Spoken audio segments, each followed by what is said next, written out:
I would like to invite them to think about various thoughts and responses and insights that they feel that have been achieved or they have thought about while participating in this workshop, and what possible future things can be developed or thought of. So this is a general issue which I will then be taking comments, but I wanted, in order to initiate this discussion, and perhaps in a continuation of things that were said, to bring to you one paragraph written by Rabbi Uziel, who is the Sephardic chief rabbi of Israel and passed away in 1953. And just before his death, he brought a 2-volume work of Jewish thought called Higyonei Uziel to print. The first volume was printed in 1953 before his death. The second volume, which was in press, only came out in 1954 after he passed away. And here is one paragraph which represents perhaps the crux of his thought on, okay, can you see it? I'll read it in Hebrew, and those people that want to see the English and they're too far away can come closer. Okay, you know what? I'll read it in English. Each country and each nation, he's talking about what should be the relationship between the Jewish people and the Jewish and others. Each country and each nation that respects itself does not and cannot be satisfied with its narrow boundaries and limited domains. Rather, they desire to bring in all that is good and beautiful, that is helpful and glorious, to their national cultural treasure. And they wish to give the maximum flow of their own blessings to the cultural treasury of humanity as a whole, and to establish a link of love and friendship among all nations for the enrichment of the human storehouse of intellectual and ethical ideas, and for the uncovering of the secrets of nature. Happy is the country and happy is the nation that can give itself an accounting of what it has taken in from others, and more importantly, of what it has given of its own to the repository of all humanity. Woe unto that country and that nation that encloses itself in its own 4 cubits. Perhaps this is Arba Amot Shel Halakha, and limits itself to its own narrow boundaries, lacking anything of its own to contribute to humanity, and lacking the tools to receive from others. And this may be connected to what you brought from the 1991, but it's a general view in general. What should be the ideal, the spiritual, religious, cultural ideal of interaction between peoples? Okay, so this is a background, and of course, different rabbis and thinkers within the Jewish tradition might have different views about this statement by Rabbi Uziel. But okay, against this background and in light of what we have been discussing during the conference, what do you think that we should take away, each of us, from this conference?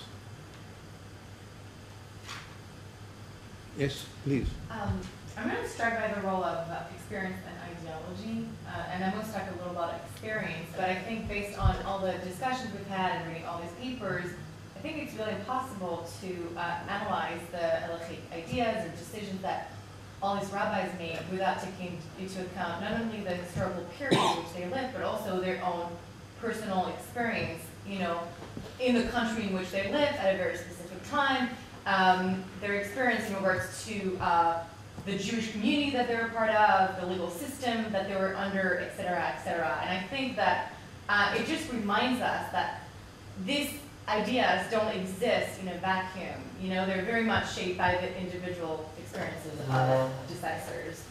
And the second thing is ideology. Yesterday, Amichai was pointing out that Rabbi Sternbuch, Moshe Sternbuch, was obviously very ideological in his decisions, and he changed his decisions depending on what was his agenda of the moment.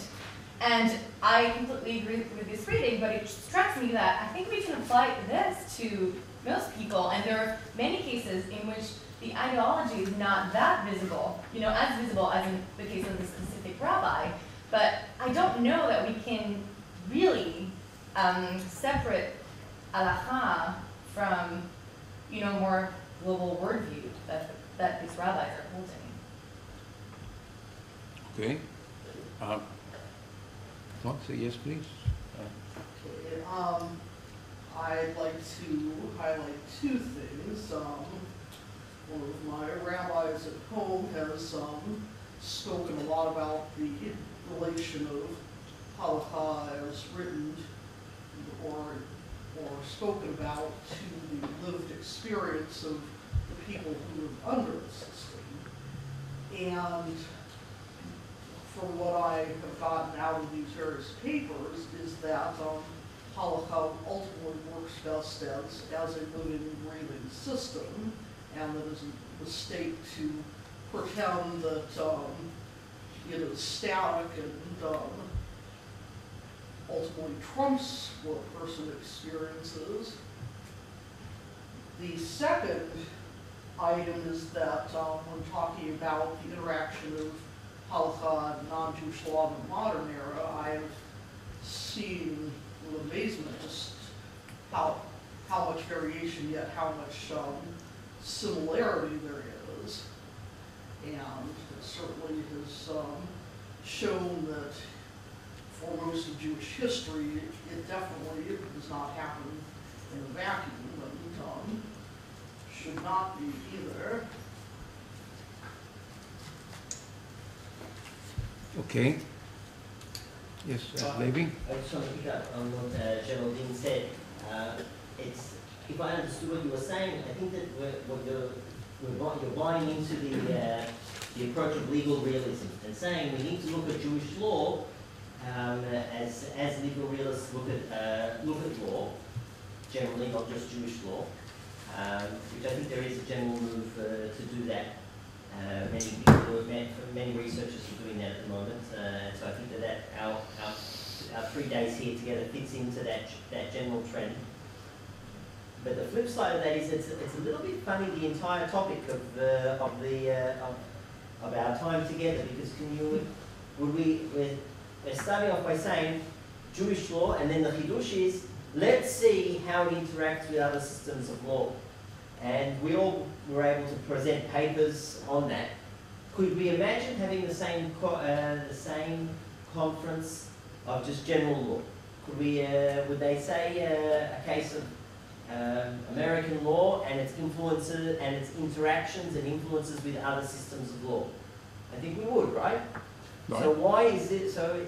In that sense, this conference fits into a broader story, and it's funny that suddenly now we're having it. Like, what precipitated this idea? Why haven't, sitting here with a few generations of scholars, why hasn't this been, or has it been done until now?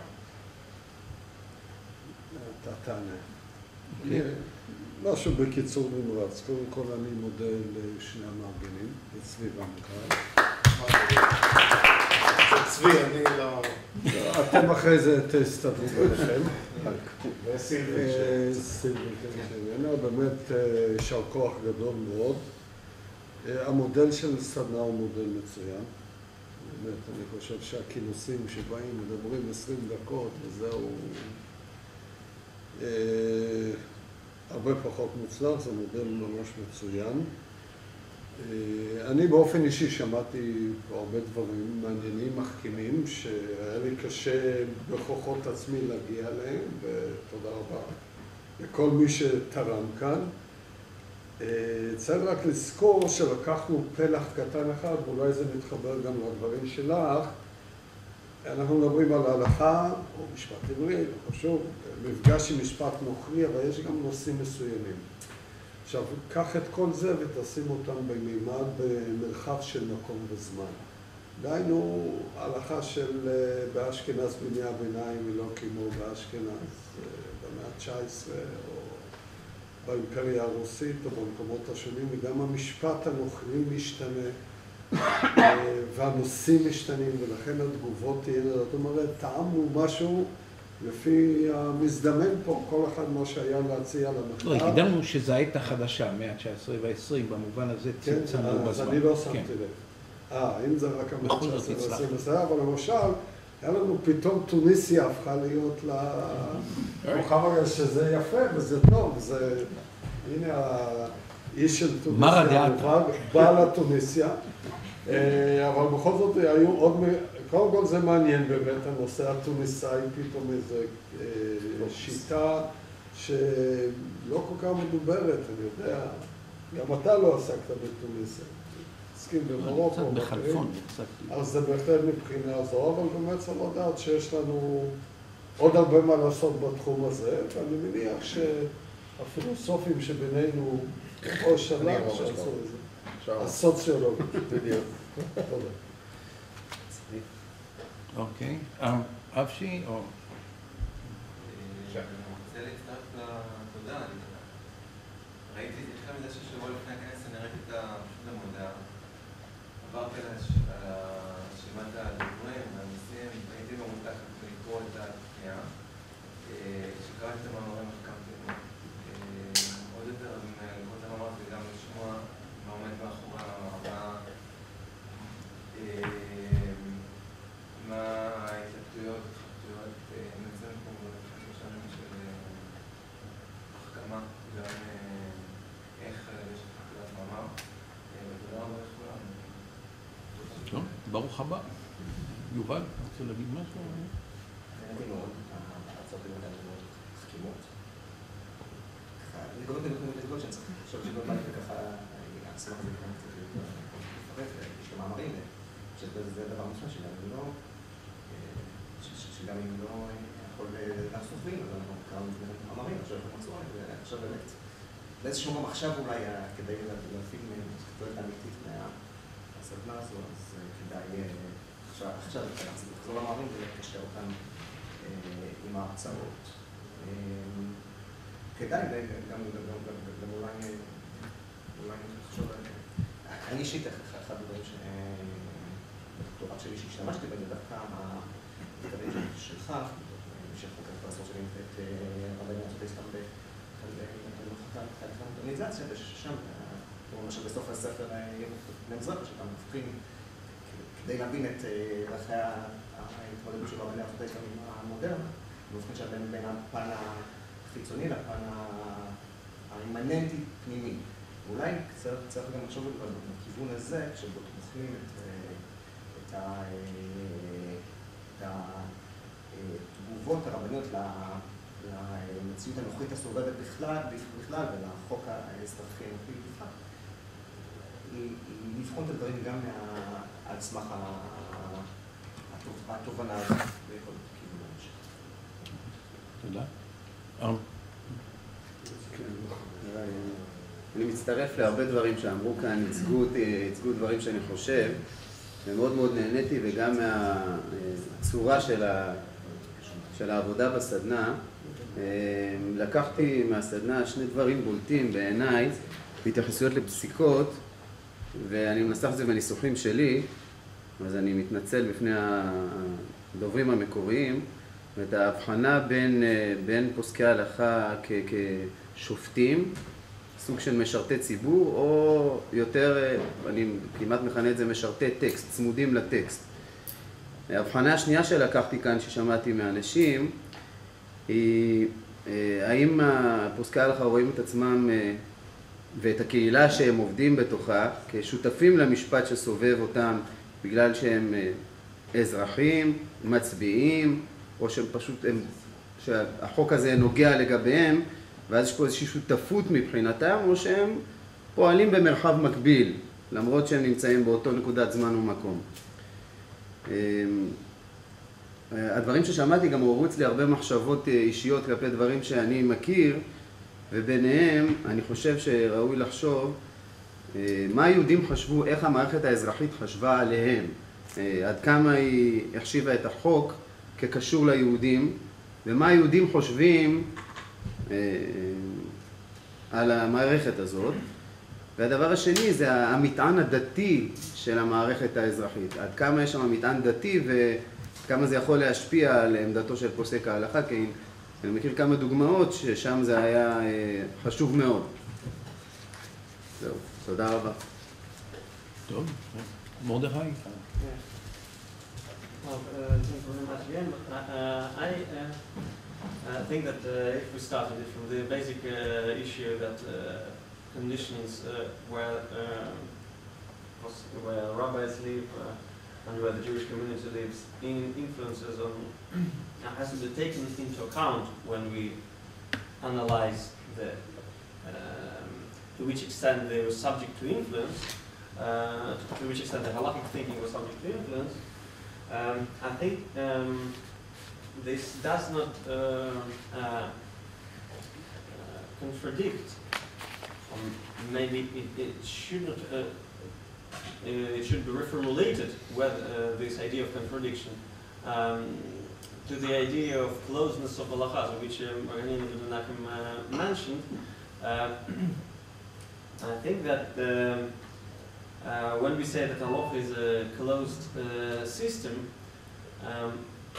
we mean this from the point of view of rule of recognition, which mentioned. Like that as a system, it is whole, something whole and with boundaries that cannot be subjectively crossed. However, it is halakha itself and the self-image of halakha that it should respond to the changes of the situations. So the fact that that in this place it reacts in a particular way and in another it reacts in another way doesn't contradict to the fact that it is a whole system with its own independent rule of recognition and independent. And in this sense, I think the word closed can be applied to the system. So if we have Rabbi Weil's solutions on one hand and Rabbi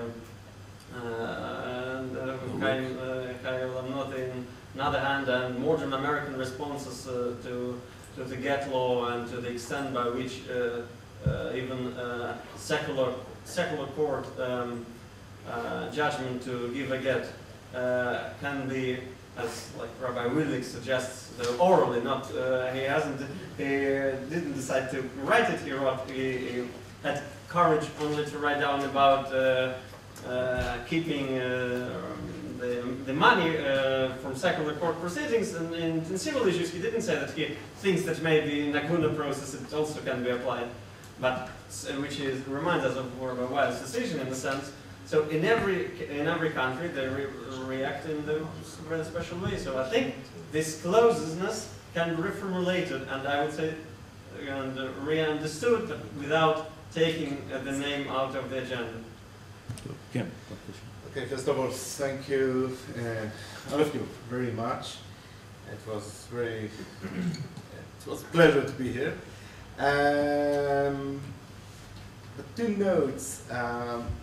One, we should know that we spoke about this topic from historical point of view, but today we have also all the time some discussions, halakhic discussions about the way that we can accept or can't accept the law here in the States. You mentioned the New York GATT law. And by the way, Rabbi Willig has, can find some, it's very complicated, his attitude to this law.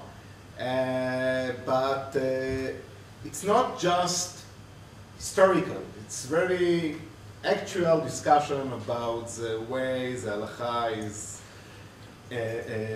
what is the attitude of the halakha to the what? Interacting. Yes, interaction to other systems. And second, if I see our program here, we can see that all of the lectures, maybe Hanina is different, but all of the lectures speak, no.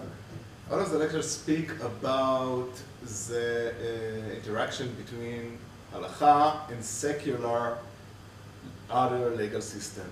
It will be, for maybe in the future, to speak if there is a difference between this attitude to secular law and in the past, the way rabbinic authorities accept or didn't accept genital laws when it was Christian law, canonical law, Muslim law, Persian, Sasanian religious law, Muslim law.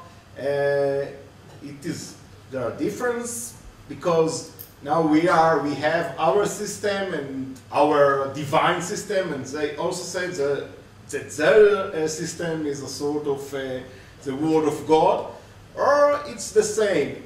And it's very interesting to think about it, but it can be issue for some future workshop. Next thing. Okay, Amos? So first I think that in perspective there have been already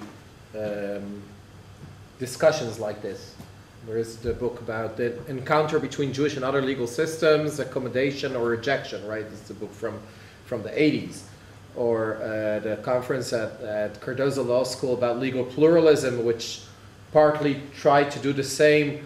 Then the buzzword was legal pluralism, so that was the context. But if you see the volume, and you see also about the lectures that weren't published in that volume of Cardozo Law Review, it wasn't so different. I think that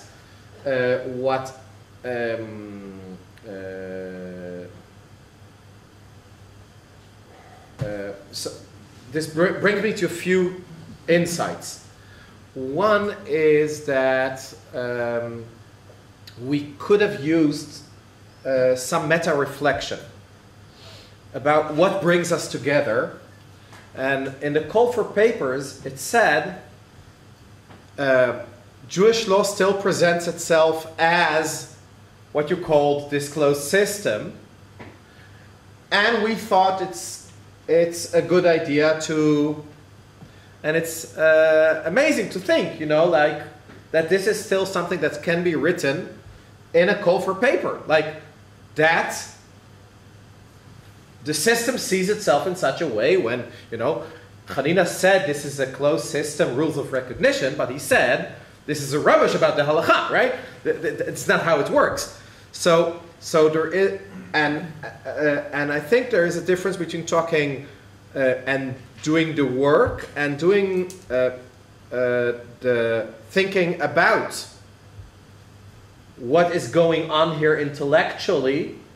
What is our view of kashrut and how kashrut works? And think about it together. And I think that here we just did part of the work and we didn't do the second part of the work. And I think this has something to do with what I have been thinking about the format of a workshop. And I think what ideas we can maybe each take home, because I think it's much better than a conference. Granted. And I have these 2 or 3 notions. One is to invite devil advocates, to invite troublemakers, like somebody from another field somebody that will give you a rabbi. God forbid. Yes. Yeah. Not only a rabbi, but a rabbi with known. So it's not enough to open it up and if they come, we'll receive. But yes, it can be rabbis, it can be sociologists, even an anthropologist that is interested in somebody that okay, they won't invite a they won't. Not to give a paper, but to, I have been in a conference that they invited doctoral students to sit and at the end of each day to one to reflect and one to criticize what's going on. So you have powers. It's both an issue of engaging people that you have, and it keeps you more on your toes when you. There is another format of having us react to each other's papers in the beginning of the discussion, having 5 or 10 minutes. So I think there is a way also to go in thinking about, because we deal with complex issues, in order to lose less perspectives in the methodology about how we do our thinking. Okay, so I will conclude by saying thank you very much, and I think that Amichai, you had an important contribution also in reality, and also psychologically it was important for me to know that this is not my own personal project, and we're in contact and discussing various issues, so thank you. The papers that were presented here are the result of the responses to the call for papers that we got and that we thought were good responses. So we can't control that, and that's one thing. The third thing is, and here that it's true that in the call for papers we said the system sees itself as such, but I think that in a lot of the material that we saw, various rabbis writing about this was not what they said. Okay, several rabbis said, okay, now this quotation from Uziel is a clear antithesis to that idea. Okay, he says, Arba Amot, he's referring to Arba Amot shel Halakha. That's an impoverished notion of what Jewish life should be. The ideal is for all cultures and all peoples to interact with each other and enrich each other. That's the Jewish ideal. Okay, and in other cases we also saw this, people writing or expressing such sentiments, or people saying we live in France, we live in the United States. There are important things that we want to take in from that system, and we don't think that we want to be a closed system, because we can appreciate and value things that are happening there, or even in Tunisia, well, there's good things that we can learn from the French Tunisian legal system. It's much more orderly. There's not undue influence of rich people and so on and so forth. If we stick by those rules, we're going to benefit, although they were not originating with us. Rabbi Olevsky or Rabbi Chav. So there were many, the idea that naturally the system sees itself as closed is much more debatable now when you look at what many of the rabbis actually wrote and how they regarded what it was that they were doing. And it could be, okay, I grew up in a religious school, I went to religious high school, and then went to Yeshiva Gvuha. The ideology presented in this school system is that halakha is a closed system, wants to be a closed system, should be a closed system, and anything from the outside is contamination, basically. Sometimes we have no choice. Hard reality imposes itself, but anything from the outside is a contamination. But what I want to say is that it came out from several of the presentations here and some of the gens that this perception itself is not at all shared by many of the players in the system. And in that sense, it's not only real, social legal realism that brings us to recognize that it's not so, but also reading of internal texts that this was not how many of the players, although some did, but many of the players didn't think about it in that way. And finally, I want to thank everybody because, as I said to some of you, I think that there was a very positive way in which people responded to each other. People, when they didn't agree, they said, you could be enriched by this. Here's another way of looking at it. You could add this to your paper. think about it in other ways, and so on. And it wasn't at all a situation which you sometimes get in interactions that people are trying to put each other down, so how smart they are, and the other ones are such idiots. So that's the benefit that can be received, but it requires positive thinking and positive intellectual interaction, and I thank you all very much for providing that.